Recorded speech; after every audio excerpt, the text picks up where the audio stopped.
있죠. 믿음의 점수를 매기신다면 한 몇 점쯤 나올까요? 100점 중에. 오늘 우리가 읽은 본문에 보니까 너희는 믿음 안에 있는지 너희 자신을 시험하라. 그리고 확증하라. 라고 말씀하셨습니다.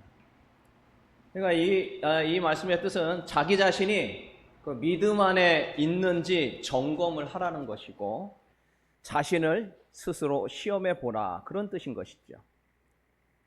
저와 여러분은 몇 점쯤 될까요? 한 글을 보았는데 우리의 믿음의 점수가 몇 점인지 확인할 수 있는 방법에 대한 글이 있었어요. 10개 문항에 있는데 그 중에 이제 몇 개가 이렇게 예라고 할 수 있는가. 그래서 본인의 점수를 매길 수 있다는 겁니다. 10개 질문을 해보겠습니다. 스스로 점수를 한번 매겨보세요. 첫 번째, 나는 성경이 100% 하나님의 말씀이라고 믿는다. 두 번째, 나는 언제나 하나님의 말씀대로 살고 있다. 세 번째, 나는 가정생활에 충실하며 만족하고 있고 감사하면서 산다. 네 번째, 나는 어떤 상황에서도 감사하고 하나님을 신뢰한다. 다섯 번째, 나는 성경과 양심과 도덕적으로 꺼리는 행위를 하지 않는다. 몇 번째입니까, 이제요? 여섯 번째군요. 여섯 번째, 나는 언제나 거짓말을 하지 않으며 정직하게 행동한다. 일곱 번째, 나는 소득의 10% 이상을 기부하거나 헌금한다. 여덟 번째, 나의 삶의 최우선 순위와 목적은 하나님을 사랑하고 그의 뜻대로 사는 것이다. 아홉 번째, 나는 교회와 직장과 일터에서 이웃으로부터 존경을 받는다. 마지막 10번째입니다. 나는 하루에 최소한 1시간 이상 기도하고 성경은 읽는다. 각각 한 문제당 10점입니다. 몇 점쯤 나오나요? 점수가 그렇게 높지 않을 것 같아요. 저를 포함해서. 물론 이 질문의 답으로 믿음의 점수를 정확히 측정한다고는 할 수 없을 것입니다. 그러나 중요한 것은 하나님은 우리의 믿음을 시험하고 측정하고 있다는 사실이에요. 창세기 22장 1절에 보면 그런 말씀이 있습니다. 우리 같이 한번 읽습니다. 시작. 그 일 후에 하나님이 아브라함을 시험하시려고 그를 부르시되 아브라함아 하시니 그가 이르되 내가 여기 있나이다. 하나님이 아브라함의 믿음을 시험합니다. 근데 시험할 그때 아브라함의 믿음이 그렇게 적은 것도 아니었어요. 그런데 하나님은 그 믿음을 시험 점수를 매기는 이 시험을 하신 것입니다. 사무엘상 2장 3절에 보니까 또 그런 말씀이 있어요. 같이 한번 읽습니다. 한번 보여주시죠. 같이 읽습니다. 시작. 심히 교만한 말을 다시 하지 말 것이며 오만한 말을 너희 입에서 내지 말지어다. 여호와는 지식의 하나님이시라 행동을 달아본다. 그러니까 교만한 말을 하고 있는 것, 그 다음에 아주 오만한 이러한 것 말하는 것, 등등등 이런 것, 그리고 머리로 하는 지식 이런 것들에서 통하여서 그의 삶을 어떻게 한다? 따라합니다. 달아보신다. 시작. 달아보신다. 측정하고 계신다는 거예요. 여러분과 저의 믿음이 어떤가 측정하고 계십니다. 지금도 마찬가지고요. 마가복음 15장에 보니까 가나안 여자가 나옵니다. 수로보니게 여자라고 나오는데요. 귀신 들린 딸을 고쳐달라고 예수님에게 가서 간청을 합니다. 근데 예수님이 그렇게 인자하시던 분이 안색이 싹 변하더니 그 여인을 뭐와 같이 취급합니까? 개와 같이 취급합니다. 얼마나 인격 모독입니까?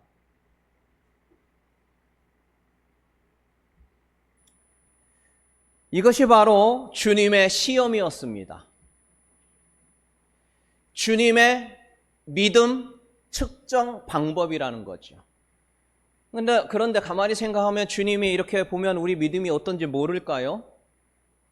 다 알죠. 다 알아요. 그럼에도 불구하고 주님은 믿음을 측정하십니다. 가나안 여인은 예수님의 시험을 잘 치렀어요. 그래서 이렇게 대답합니다. 주여, 올소이다마는 개들도 제 주인의 상에서 떨어지는 부스러기를 먹습니다. 그래서 예수님은 그 여인에게 여자여 내 믿음이 크도다. 측정해 보니까 믿음이 아주 충만하고 아주 좋았다. 그 시험에서 좋은 점수를 얻은 것이죠. 그래서 이 가나안 여인은 믿음의 시험을 잘 치렀습니다. 그렇다면 믿음의 시험을 치르는데 우리가 믿음 안에 지금 서 있고 또 제대로 하고 있는지 우리는 점검할 필요가 있는 것이죠. 어떻게 우리는 알 수 있느냐? 믿음의 점검을 우리가 하는데 우리가 믿음 안에 제대로 서 있는지 어떻게 아느냐? 가장 정확한 것 첫 번째가 뭐냐면 한번 따라합니다. 죄에 대한 반응의 정도. 시작.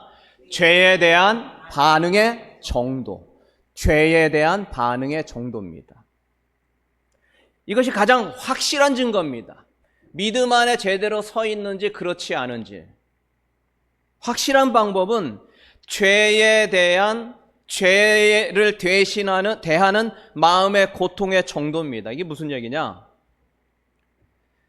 믿음이 떨어지고 믿음이 없어질수록 그 죄를 가볍게 여기거나 합리화합니다. 하지만 믿음이 충만한 사람, 주님 앞에 좋은 점수를 치르는 사람은 그런 사람일수록 성령의 탄식에 의하여 죄를 지으면 마음이 괴롭게 되어 있습니다. 고린도후서 6장 14절입니다. 그 말씀이 이런 말씀이 있어요. 의와 불법이 어찌 함께하며 빛과 어둠이 어찌 사귀냐. 그러니까 믿음이 있는 자는 내 안에 성령이 역사하는 충만함이 있기 때문에 죄를 지면 괴로워한다는 거예요.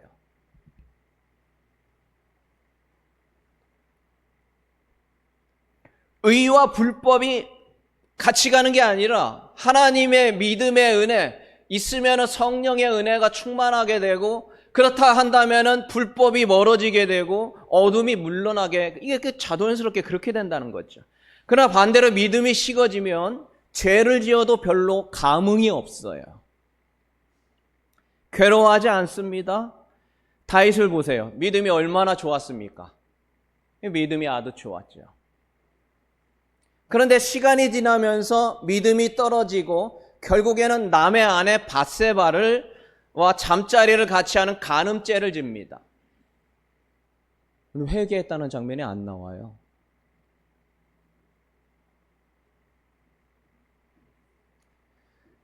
자신이 죄를 지어도 인식하지 못해요. 그게 죄인지를. 얼마 지나지 않아 밧세바의 남편 우리아를 죽이는 살인죄를 범했지만 역시 괴로워하지 않아요. 죄를 지어도 별로 감흥이 없고 괴로워하지 않는다는 거예요. 믿음에서 완전히 멀어진 상태에 이르렀고 빵점짜리가 된 거죠. 그래서 누구든지 자신의 믿음을 점검하지 않으면 비록 다윗과 같은 놀라운 믿음의 사람이라 할지라도 어느 순간인가는 빵점짜리가 되어진다는 겁니다.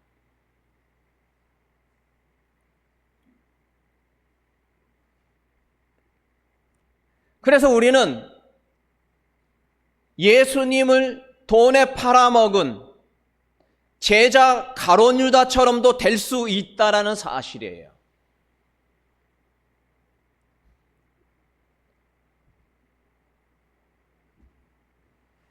그러나 다행히 이 빵점짜리 믿음을 가진 다윗에게 나단 선지자가 다가온 것이죠. 사무엘하 12장 9절에 보니까 여호와의 말씀을 업신여기냐. 여호와의 말씀을 업신여기냐. 이게 하나님으로부터 직접 들은 게 아니라 건너 들은 거예요. 예전 같으면 어땠어요? 기도하며 하나님이 바로 주신 것을 바로 깨달아서 실천하던 사람이지만 믿음이 빵점이 되어다 보니까 안 들려요. 그래서 누가 왔냐? 나단 선지자가 와서 대신 말해주죠.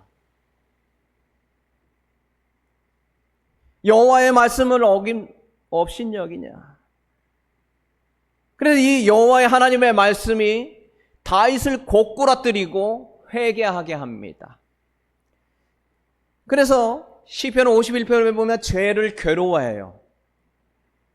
고통스러워해요. 다윗은 다시 하나님의 말씀으로 인하여 믿음에 다시 서게 됩니다.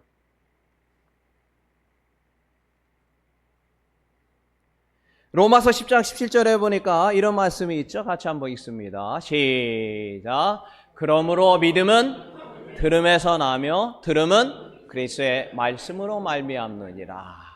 그러니까 믿음이라는 것은 뭔가를 들을 때 나는데 이 들은 거는 그리스도의 말씀. 따라합니다. 그리스도의 말씀. 다시 그리스도의 말씀. 하나님의 말씀이 들려져야 믿음이 성장하고 자랄 수 있다.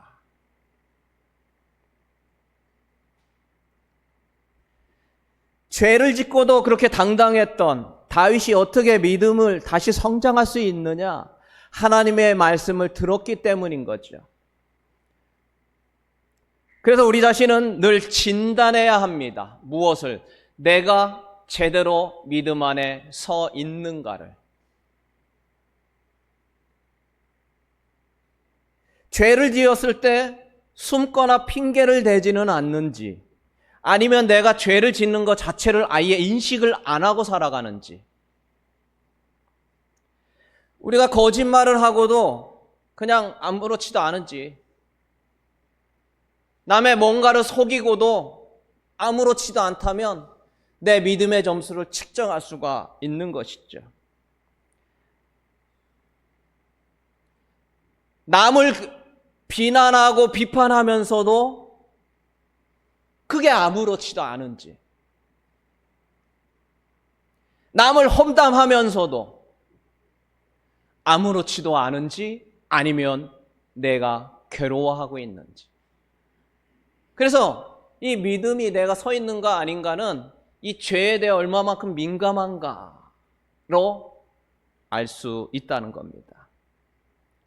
바라기는 이번 우리 5분 큐티를 통하여서 이 말씀이 믿음을 더욱 성장하는 은혜가 있기를 주의 이름으로 축원합니다. 좌우로 인사합시다. 믿음이 더욱 성장하기를 바랍니다. 옆 사람 좌우로 시작. 믿음이 더욱 성장하기를 바랍니다.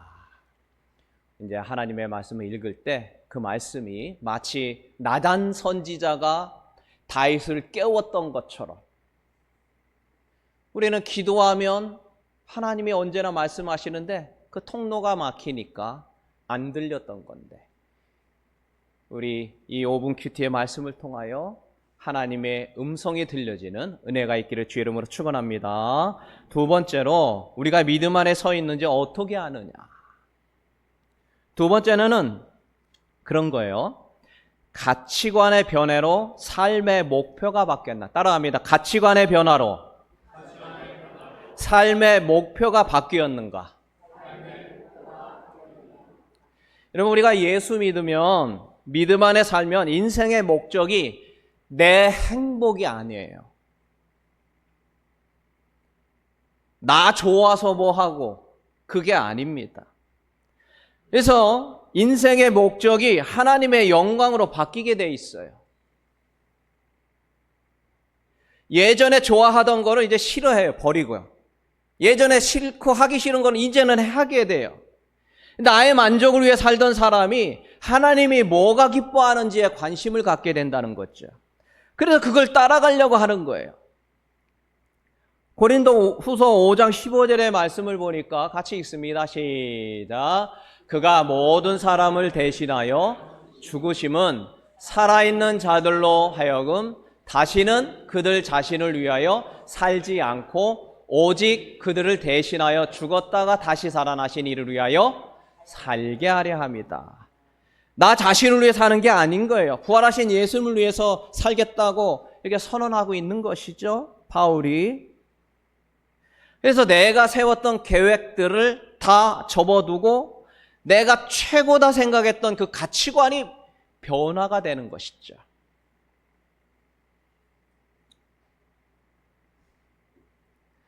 사도 바울은 태어날 때부터 로마 시민권을 갖고 있다. 근데 당시 로마 제국의 시민권을 갖고 있다는 것은 뭐 지금 생각하는 시민권과는 차원이 다릅니다. 그래서 법적 특권과 높은 사회적 신분을 물려받은 거죠. 금수저 중에 금수저다 말할 수 있습니다. 그래서 이 로마 시민권자는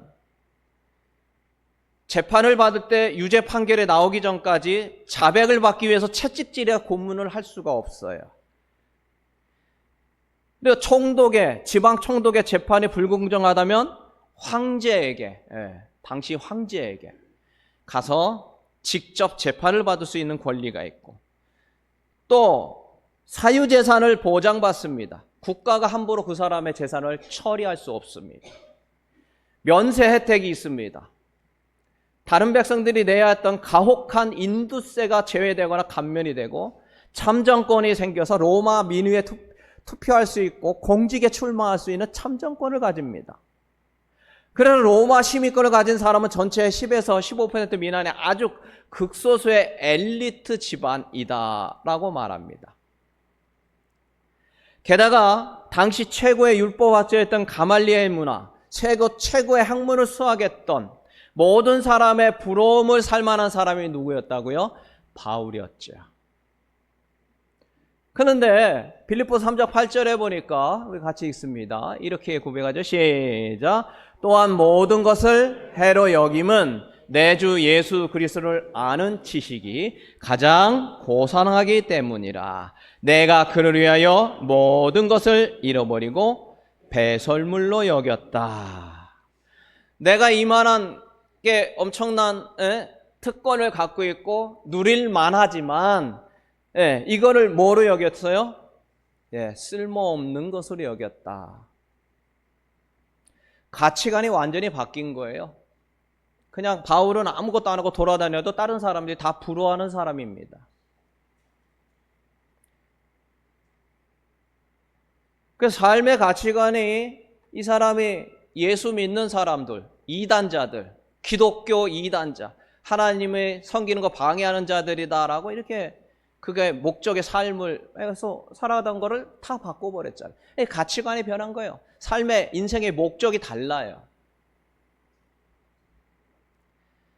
그래서 믿음의 사람은 좋은 집에 살고 있다라는 것이 좋은 것이라고 얘기하지 않습니다.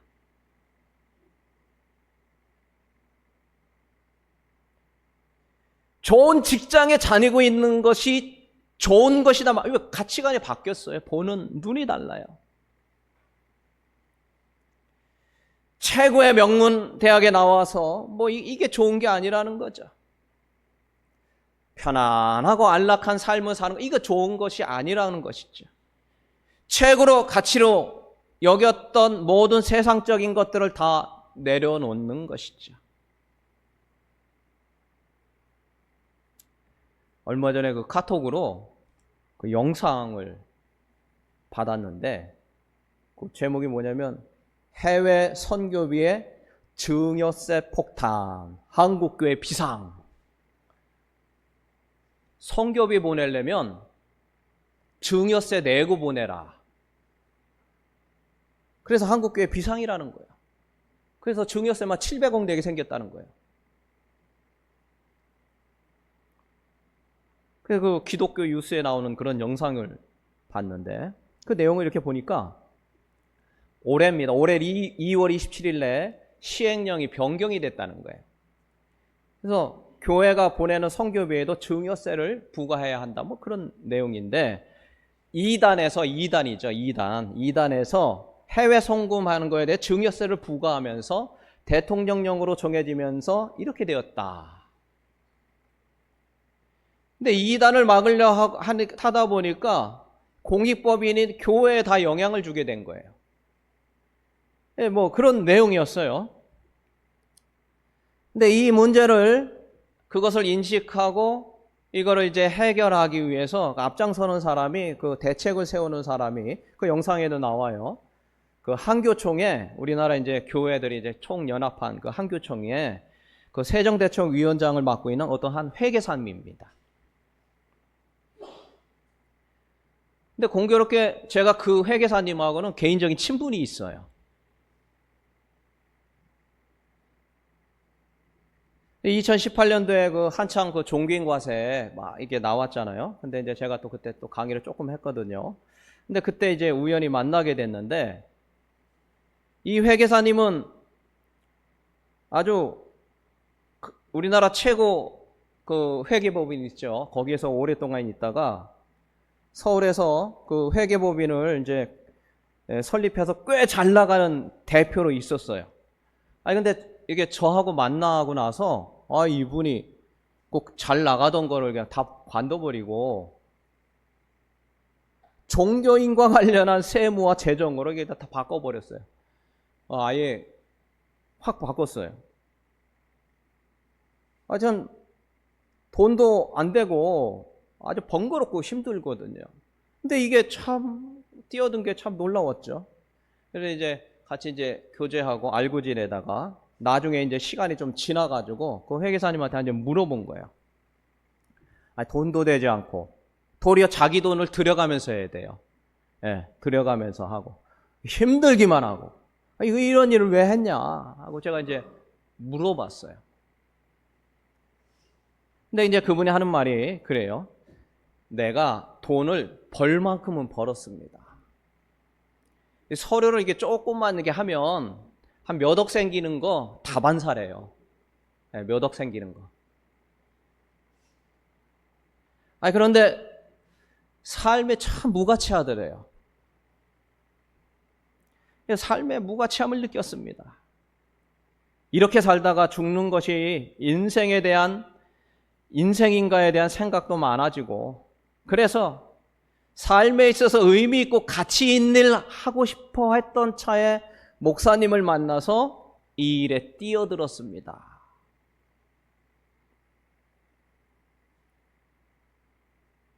그 회계사님 뭐 얼마 전에도 또 만났는데 그분이 그런 얘기를 하는 거 듣고 제가 참 깜짝 놀랐는데, 하나님이 이 일을 하시도록 끌어가신다.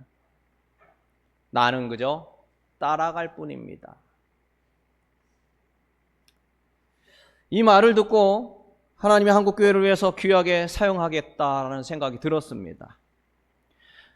삶의 가치관이 바뀐 거죠.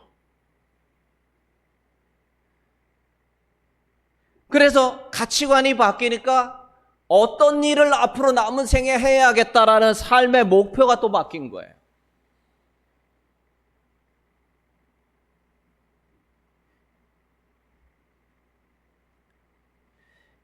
여러분은, 그리고 저도 마찬가지입니다.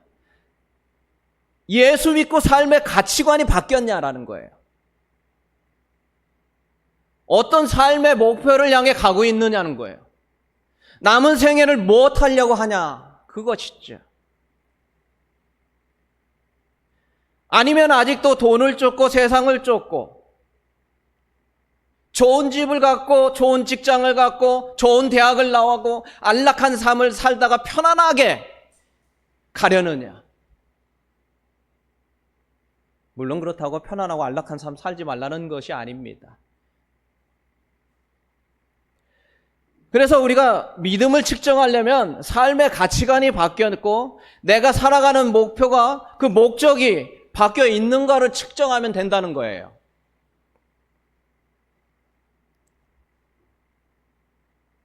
인생에 있어서 정말 가치 있고 중요한 것을 위해서 살아가고 있는가, 우리 자신의 믿음을 점검하기를 주의 이름으로 축원합니다.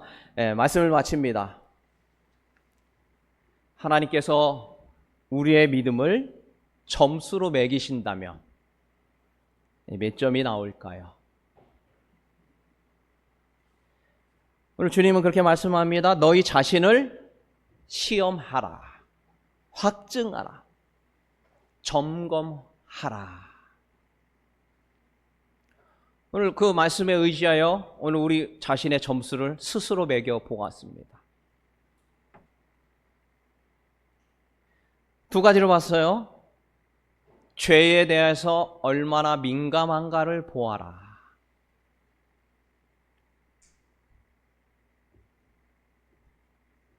두 번째, 세상의 가치관으로 아직도 살고 있는가?